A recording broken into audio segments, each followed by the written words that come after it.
Hello friends, അലീനെ മനുവിൻ്റെ ഇന്നത്തെ വിശേഷങ്ങളിലേക്ക് ഏവരും സ്വാഗതം ചെയ്യുന്നു. ഈ ചാനൽ ആദ്യമായിട്ട് കാണുന്ന ആരെങ്കിലും ലൈക്ക് ചെയ്ത് സബ്സ്ക്രൈബ് ചെയ്ത് കാണാൻ വേണ്ടി ഒരിക്കൽ ഓർപ്പിച്ചുകൊണ്ട് വീട്ടിലേക്ക് കടക്കാം. അങ്ങനെ നമ്മുടെ രോഹിത്തിനെ വിളിക്കുകയാണ് നമ്മുടെ അലീന. രോഹിത്ത് വന്നു കഴിയുമ്പോഴത്തേക്ക് എന്താ വെച്ച് വിളിച്ചെന്ന് ചോദിക്കുമ്പോൾ എന്താ പറയുക, മോനെ എക്സാമൊക്കെ അടുത്തല്ലോ, ഇനിയിപ്പം നമുക്ക് വെയിറ്റ് ചെയ്യേണ്ട, നിനക്ക് ക്ലാസ്സിൽ കയറണം എന്ന് പറയും. അപ്പോൾ നീ പോയി പഠിക്കണം, പരീക്ഷ എഴുതണം. മാത്രമല്ല പരീക്ഷ എഴുതി ജയിക്കുവാണെങ്കിൽ നമുക്ക് ഈ ഒരു അധ്യയന വർഷം പോകത്തില്ലല്ലോ. നമ്മൾ മാറി മാറി ഇങ്ങനെ നിന്നിട്ട് കാര്യമില്ല. കാരണം എന്ന് പറഞ്ഞാൽ ഒരു വർഷം കൂടെ കടന്നു പോയി കഴിഞ്ഞ് കഴിഞ്ഞാൽ പിന്നെ ആ ഒരു വർഷം കൂടെ നീ ഇരിക്കേണ്ടി വരും. കുറച്ച് നാളല്ലേ, ഇപ്പോൾ ഒരു മാസം അടുപ്പിച്ചല്ലേ നിനക്ക് അങ്ങോട്ട് പോയിട്ടുള്ളൂ, എന്നാൽ ജയിലിൽ പോയപ്പോഴത്തേക്ക് പോയുള്ളൂ. ബാക്കിയുള്ള ദിവസങ്ങളെല്ലാം നീ ക്ലാസ്സിൽ പോയതുമാണ്. അതുകൊണ്ട് നിനക്ക് എക്സാം എഴുതാനുള്ള കാര്യങ്ങളെല്ലാം നീ നോക്കണം, പഠിക്കണം എന്ന് പറയുമ്പോൾ, ചേച്ചി അതെങ്ങനെയാണ് ചേച്ചി, ഞാൻ പോയാൽ ശരിയാവുമോ? കാരണം എന്നെ ആൾക്കാരെ അംഗീകരിക്കത്തില്ല, ഞാൻ എങ്ങനെ ആൾക്കാരെ ഫേസ് ചെയ്യും എന്ന് പറയുമ്പോൾ, നീ ഒന്നും പേടിക്കേണ്ട കാര്യം തന്നെ. നീ ഏതാണ്ട് നമ്മുടെ ബബിതയെ നോക്കി, ബബിത ക്ലാസ്സിൽ പോയതല്ലേ, അവൾ ആദ്യം ഇങ്ങനെ പേടിച്ച് നിന്നതാണ്. പക്ഷെ അവൾ പോയില്ലേ, അവൾ പോയി കാര്യങ്ങളെല്ലാം കുറേ പേടിച്ച് നിന്നെങ്കിൽ പോലും പിന്നെ കാര്യങ്ങളെല്ലാം ശരിയായില്ലേ. അതുപോലെ നീയും പോകണം, നീ പോയി അറ്റൻഡ് ചെയ്യണം, അപ്പോൾ തന്നെ എല്ലാ വിഷയങ്ങളും മാറും എന്നൊക്കെ പറയുകയാണ്. ചേച്ചി അത് ശരിയാകുമോ എന്ന് പറയുമ്പോൾ, ഒന്നും ശരിയാതില്ല, കുഴപ്പമൊന്നുമില്ല, ഞാനുണ്ട്, മനുവേട്ടനുണ്ട്, പിന്നെ നീയും, നമ്മൾ മൂന്നുപേര് പോകുന്നു, ക്ലാസ്സിൽ കയറുന്നു.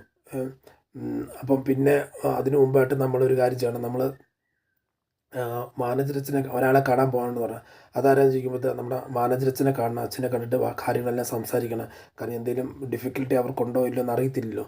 കാരണം ഇങ്ങനെ ഒരു കേസിലകപ്പെട്ടൊരു വ്യക്തിയെ അവർ കണ്ടിന്യൂ ചെയ്യിപ്പിക്കുമോ ഇല്ലയോ എന്നറിയത്തില്ല. അതുകൊണ്ട് നമ്മൾ അവിടെയും പോകുന്നു, സംസാരിച്ച് നോക്കാം, അത് കഴിഞ്ഞിട്ട് നമുക്ക് പോകാമെന്ന് പറയുമ്പോൾ, ചേച്ചിയുടെ ആഗ്രഹത്താണെങ്കിൽ നമുക്ക് നോക്കാം, ശരി പോകാമെന്നുള്ള രീതിയിൽ പറയുവാണ് നമ്മുടെ രോഹിത്ത്. അത് കഴിഞ്ഞ് അടുത്ത സീൻ കാണിക്കുന്നേരെ അച്ഛൻ്റെ അടുത്ത് പോകണം, ബാലേന്ദ്രൻ്റെ റൂമിൽ പോകണം. പോയിട്ട് വാതിൽ തട്ടുമ്പോഴത്തേക്ക് ബാലേന്ദ്രൻ അകത്തുനിന്ന് തന്നെ പറയുന്നുണ്ട്, കയറി വാ അലീന എന്ന് പറയുന്നുണ്ട്. കയറി അലീന എന്ന് പറയുമ്പോഴത്തേക്ക് അത് അങ്ങനെ അച്ഛന് മനസ്സിലായെന്ന് നീയല്ലാതെ ഇങ്ങനെ വന്ന് ആരെ വിളിക്കാനുള്ളത്, ശരി അച്ഛാ എന്ന് പറയുമ്പോഴത്തേക്ക് എന്നാ കാര്യം, എന്താ മോളെ വന്നതെന്ന് ചോദിക്കുമ്പോൾ ഇന്നലെ മേഡം എൻ്റെ റൂമിൽ വന്നിട്ടുണ്ടായിരുന്നു പറയും. ഇന്നലെ മേഡം എന്നോട് സംസാരിച്ചായിരുന്നു. നിൻ്റെ റൂമിൽ വന്നോ? എൻ്റെ റൂമിൽ വന്നായിരുന്നു, എന്നോട് നിന്നെ ഭീഷണിപ്പെടുത്തുക ചെയ്തല്ലേ ചോദിച്ചു പോകുന്ന കാര്യത്തെക്കുറിച്ച്. അല്ല, ഭീഷണിപ്പെടുത്തൊന്നുമില്ല, ഇല്ല റിക്വസ്റ്റ് നടത്തിയത്, നീ ഇവിടുന്ന് പോകണം, 2 ആഴ്ചക്കുള്ളിൽ പോകണം, പോയില്ല എന്നുണ്ടെങ്കിൽ ഞാൻ ഇവിടുന്ന് പോകും എന്ന് പറഞ്ഞു.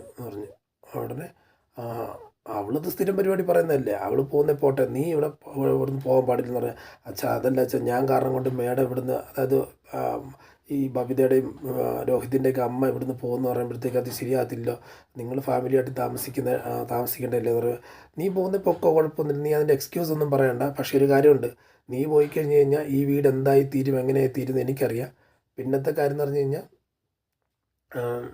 നീ പോയി കഴിയുമ്പോഴത്തേക്ക് ഞാനുള്ള സത്യം അവളോട് പറയും, അത് വൈജിയോട് പറയും. പിന്നെ അവളുടെ കാര്യം എന്തായി തീരുമെന്ന് നിനക്ക് തന്നെ അറിയാമല്ലോ. എനിക്ക് ഇതിൻ്റെ അകത്ത് വേറൊന്നും ഓപ്ഷൻ ഇല്ല. കാരണം നീ പോയി കഴിഞ്ഞ് കഴിഞ്ഞാൽ ഈ വീട്ടിൽ ഇപ്പോൾ പൊയ്ക്കൊണ്ടിരിക്കുന്ന സന്തോഷം സമാധാനം എല്ലാം അവളുടെ ജീവിതത്തിൽ നിന്ന് അല്ല, ഞങ്ങളുടെ ജീവിതത്തിൽ നിന്നെല്ലാം പോകും. അതുകൊണ്ട് നീ ഒരു കാര്യം ചെയ്യണം, നീ പോകണോ വേണ്ടോ നീ അത് തീരുമാനിക്കണ്ടേ എന്നൊക്കെ ഉള്ള രീതി പറഞ്ഞുകൊണ്ടിരിക്കുമ്പോഴത്തേക്ക് ഒന്നും മിണ്ടാതെ നമ്മുടെ അലീന ഇറങ്ങി പോവുകയാണ്. അടുത്ത കാണിക്കുന്ന സീൻ എന്ന് പറയുമ്പോഴത്തേക്ക് നമ്മുടെ ബാലചന്ദ്രനെ കാണാൻ വേണ്ടി ശിവശങ്കരൻ വരുവാണ്. അപ്പം ബാലചന്ദ്രൻ പുറത്തോട്ട് ഇറങ്ങി പോകാൻ നിൽക്കുമ്പോഴത്തേക്ക് ശിവശങ്കരൻ വന്നിട്ട് എങ്ങോട്ടാണെന്ന് ചോദിക്കും. എനിക്കിന്ന് പുറത്തോട്ട് പോകണം ചേട്ടാ എന്ന് പറയാം. എന്താ വന്നതെന്ന് ചോദിക്കുമ്പോഴത്തേക്ക് പറയാം, എനിക്ക് ബാലനോടൊന്ന് സംസാരിക്കണം, അകത്തിരിക്കാന്ന് പറയാം. അകത്തിരിക്കണോ? ഓ അത്രയ്ക്ക് സീരിയസ് ആണോ? ഇച്ചിരി സീരിയസ് ആണ്, വാ എന്ന് പറയാം. അപ്പം നിങ്ങൾ പെങ്ങളുടെ കാര്യമില്ല, പെങ്ങളുടെ കാര്യമുണ്ട്, അവളെ വിളിപ്പിച്ചായിരുന്നു. കാരണം കഴിഞ്ഞാൽ മറ്റേ കേസിൻ്റെയും കാര്യം അല്ല, ഇവിടുന്ന് പോകണം, എന്നെ കൊണ്ടാക്കിയത് ഭയങ്കര രീതിയിലൊക്കെയാണ്. കാരണം ഞാൻ ഇഷ്ടപ്പെടാത്ത സ്ഥലത്താണ് കൊണ്ടാക്കിയത്, അതായതൊക്കെ എന്നോട് പറയുന്നുണ്ടായിരുന്നു. പക്ഷേ ഇനിയൊരു കാര്യം എന്നെ ഒന്ന് ഫ്രീ ആക്കി വിടണമെന്നൊക്കെ പറയുന്നുണ്ടെന്ന്. അതവൾ സ്ഥിരം പറയുന്നതല്ലേ, നിങ്ങളെന്തിനാ മൈൻഡ് ചെയ്യുന്നത്? അവളോട് ചെയ്ത ചതിയല്ലേ, നിങ്ങൾ ഫാമിലി മുഴുവൻ ചതി ചെയ്യുന്നത്. പണ്ട് 10-23 വർഷമായിട്ട് എന്നോട് ചതി ചെയ്ത്, ഇപ്പം അവളോട് ചതി ചെയ്യുകയെന്നും അവളും പറയുന്നു. അപ്പോൾ എല്ലാവരും നിങ്ങളുടെ ഫാമിലി ഒരു തൊഴിലാക്കി മാറ്റിയേക്കോ അല്ലേ എന്നൊക്കെ ചോദിക്കുന്നുണ്ട്. അല്ല, ശിവേട്ടൻ വന്ന കാര്യം വേറെ എന്തെങ്കിലും ഉണ്ടോ എന്ന് ചോദിക്കാം. അതെ, ഞാൻ വന്ന കാര്യം തന്നെ വേറൊന്നല്ല, ഞാൻ അവിടെ പോയായിരുന്നു, ജയിലിൽ പോയായിരുന്നു. അപ്പം ഹരിയെ കാണാൻ പോയപ്പോഴത്തേക്ക് ഹരി എന്നോട് പറഞ്ഞ് ഇതൊരു പോക്സോ കേസായിട്ട് മാറ്റിയിട്ടുണ്ട്, പക്ഷേ അച്ഛാ ഞാനിതൊന്നും ചെയ്തിട്ടില്ല, ഞാൻ അവളെ തൊട്ടുപോലും നോക്കിയിട്ടില്ല എന്നാണ് അവൻ പറയുന്നതെന്ന് പറഞ്ഞ്. ഓ, തൊട്ടുപോലും നോക്കാത്തവൻ എങ്ങനെ ജയിലിൽ പിടിച്ചിട്ടുന്നത് എന്ന് പറയുമ്പോഴത്തേക്ക് ഇല്ല, നമ്മുടെ മക്കളെ രണ്ടുപേരെ ഒരുമിച്ച് പിടിച്ചിട്ടല്ലേ അതിൽ രക്ഷപ്പെട്ടു വന്നത്. രോഹിത് മാത്രമാണ് രക്ഷപ്പെട്ടു വന്നത്. പക്ഷേ എൻ്റെ മകനോട് ഞാൻ സംസാരിച്ചപ്പോഴത്തെ അവനും പറഞ്ഞ് തെറ്റൊന്നും ചെയ്തിട്ടില്ലെന്ന് പറഞ്ഞ്. തെറ്റ് ചെയ്തിട്ടില്ലെങ്കിൽ അത് കുറച്ചാൾ കഴിയുമ്പോഴത്തേക്ക് പ്രൂവ് ആകും. പിന്നെന്തിനാ നിങ്ങൾ പേടിക്കുന്നേ എന്ന് പറയുമ്പോഴത്തേക്ക് അല്ല പിന്നെ ഇതല്ല എൻ്റെ അടുത്ത് പറഞ്ഞില്ല. അല്ല ഇവിടെ ശരണ്യ വരുന്നുണ്ടല്ലോ, അലീനോട് പറഞ്ഞിട്ട് എങ്ങനെയും അതൊന്ന് സംസാരിച്ച് നേരെയാക്കാമെന്ന് ചോദിക്കുമ്പോഴത്തേക്ക് പറയാം, അലീനോട് സംസാരിക്കാൻ ഞാനോ? അവളത് സമ്മതിക്കുമെന്ന് എനിക്ക് തോന്നുന്നില്ല. അവളങ്ങനെ പെണ്ണുമല്ല. മാത്രമല്ല രോഹിത്തിൻ്റെ കേസ് പോലും അവൾ സംസാരിച്ച് നേരെ ആയതല്ല. കാരണം ഞങ്ങൾ അവളോട് പറഞ്ഞ് നേരെ ആയതല്ല. ആ കൊച്ചിന് സംസാരിക്കാൻ തോന്നി, അതായത് ശരണ്യയ്ക്ക് സംസാരിക്കാൻ തോന്നി. ശരണ്യ ഓപ്പണായിട്ട് കാര്യങ്ങൾ പറഞ്ഞ് ഇവൾ പോലും കമ്പൽ ചെയ്തിട്ടില്ല. അത് എൻ്റെ ആങ്ങളെ രക്ഷപ്പെടുത്തണം അല്ലെങ്കിൽ രോഹിത്തിനെ രക്ഷപ്പെടുത്തണം പറഞ്ഞിട്ടില്ല. ആ പെണ്ണിൻ്റെ മനസ്സിൽ തോന്നിയ കാര്യമാണ് രോഹിത് കുറ്റവാളിയല്ല എന്ന് തോന്നിയതാണ്. അപ്പോൾ അങ്ങനെ രക്ഷപ്പെട്ടു വന്നാണ് ആര് ഞങ്ങൾ രോഹിത്. അതുകൊണ്ട് ഞാൻ ഇനി ആ കാര്യത്തിൽ തീരുമാനം എടുക്കത്തില്ല. പിന്നെ ഞാൻ പറഞ്ഞു നോക്കിയെന്ന് പറഞ്ഞാൽ പോലും അലീന സമ്മതിക്കത്തില്ല. നിങ്ങൾ എന്താണെന്ന് വെച്ചാൽ തീരുമാനിച്ചോ, എന്നാൽ അവൾ ആ റൂമിലുണ്ട് എന്ന് പറയണം. എന്താണ് എനിക്ക് എൻ്റെ കൊച്ചിനെ രക്ഷപ്പെടുത്തിയല്ലേ പറ്റൂ, ഞാൻ ഒന്ന് സംസാരിച്ച് നോക്കട്ടെ എന്ന് പറഞ്ഞ് നമ്മുടെ പോകാൻ ഒരുങ്ങുമ്പോഴത്തേക്ക് പറയാം. പിന്നെ അലീനയുടെ കാര്യത്തിൽ ഒരു കാര്യങ്ങളും തീരുമാനം എടുക്കുന്നുണ്ട്. പിന്നെ വൈജ ഇവിടുന്ന് പോകാൻ വേണ്ടിയുള്ള തത്രപ്പാടിൽ അവളെ പറഞ്ഞു വിടാനൊക്കെ നോക്കുന്നുണ്ട്. അവളെ പറഞ്ഞു വിടാൻ വേണ്ടി നിങ്ങളും അലീനെ പറഞ്ഞു വിടാൻ നിങ്ങളും നിങ്ങളുടെ പെങ്ങളും എല്ലാം കൂടെ ശ്രമിക്കുകയാണെന്നുണ്ടെങ്കിൽ അലീന ഇവിടുന്ന് ഇറങ്ങുന്ന നിമിഷം വൈജ കാര്യങ്ങളെല്ലാം മനസ്സിലാകും. പിന്നെ അവളൊരു ആത്മഹത്യയിലേക്ക് പോകണോ വേണ്ടോ എന്നൊക്കെ തീരുമാനിക്കേണ്ടത് നിങ്ങളാണ്. അതുകൊണ്ട് പരമാവധി അലീനെ പോകാതിരിക്കേണ്ടതും പിന്നെ വൈജി ഇവിടുന്ന് പോകില്ലെന്ന് എനിക്കറിയേണ്ട ആവശ്യമില്ല. അലീനെ പോകാതിരിക്കേണ്ട മറ്റും കാര്യങ്ങളെല്ലാം നിങ്ങളൊക്കെ തന്നെ തീരുമാനിക്കേണ്ടതെന്നൊക്കെ പറഞ്ഞ് വിടുന്നുണ്ട്.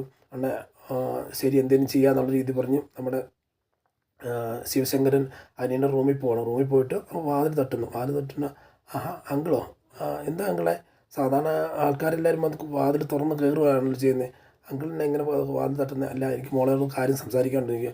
എന്താ നിങ്ങളെ കാര്യം പറയാമെന്ന് പറയുമ്പോഴത്തേക്ക് പറയും, മോളെ ഞാൻ ഹരിയെന്ന് കാണാൻ പോയിരുന്നു. ഹരി പറഞ്ഞു അവൻ തെറ്റൊന്നും ചെയ്തിട്ടില്ല, നീ എങ്ങനെയും എന്നെ സഹായിക്കണം.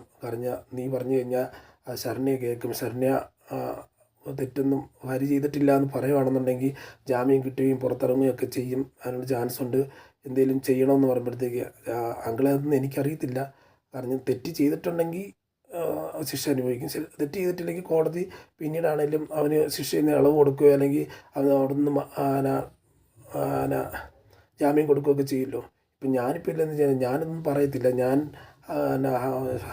നമ്മുടെ ഇവളോട് ശരണ്യോടൊന്നും പറയാൻ ആഗ്രഹിക്കുന്നില്ല എന്നുള്ള രീതിയിൽ പറഞ്ഞ് നിൽക്കുന്നുണ്ട്. അപ്പം ഇതൊക്കെ കോർത്ത് നിൽക്കേണ്ട ഒരു വിശേഷമാണെന്ന് നമുക്ക് കാണാൻ സാധിക്കുന്നത്.